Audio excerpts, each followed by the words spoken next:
আঙ্গুরে খোঁজ খবর নেয় নাই। চুলার মধ্যে আগুন জ্বলতেছে না, কি চুলার মধ্যে পানি উঠছে। অটো তো বাইক করা পাইতেছে, অটো বাড়ির ভিতরে থই দিছি, কি করবো? এই রাস্তাঘাট সব বন্ধ হয়ে আছে, গাড়ি বাইক করা পাইতেছে। এটা প্রতি বছর এখানে বাঁধ ভাঙে, আর এখানে মানুষের এই বাঁধ ভাঙার কারণে অনেক দুর্যোগের মধ্যে আমরা পড়ে যাই, চলাফেরা করতে পারি না। বেড়িবাঁধ হওয়ার জন্য অনেক দিন থেকে আমরা শুনছি, ছোট থেকে শুনছি, আসলে বেড়িবাঁধ হচ্ছে না। এই জন্য আমাদের জনসাধারণের এখানে অনেক ক্ষতিগ্রস্ত হয়ে যাচ্ছে, অনেক বাড়িঘর ভেঙে যাচ্ছে, অনেক অসহায় লোক এখানে নিঃস্ব হয়ে যাচ্ছে। তার জন্য আকুল আবেদন ঊর্ধ্বতন কর্মকর্তার কাছে যেন এটা সুদৃষ্টি দেখে। পানির জন্য আমরা কিছু করা পাইতাছি না, আমার বাচ্চা বুচ্চা সব উপেশ হয়ে আছে।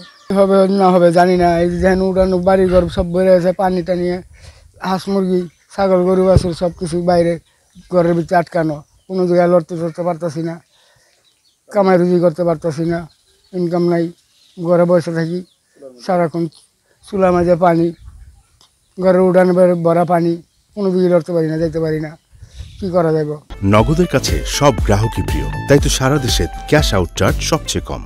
দেখা যায় আধা ঘন্টা 20 মিনিট 30 মিনিটের মধ্যেই পানি আসে পড়ে, যার কারণে আমাদের জন্য আমরা কিছু করতে পারি না। তারপর এলাকাবাসী যতটুকু সম্ভব আমরা করি।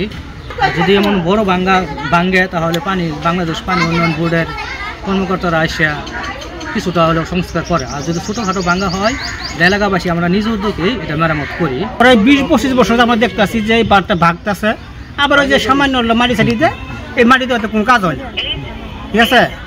এখন এই বাঁধটা যদি মনে করেন যে সরকারিভাবে একটা বেড়িবাঁধ হয়, তাহলে আমার এই হাজার হাজার পরিবার যে এগুলো বাঁচ।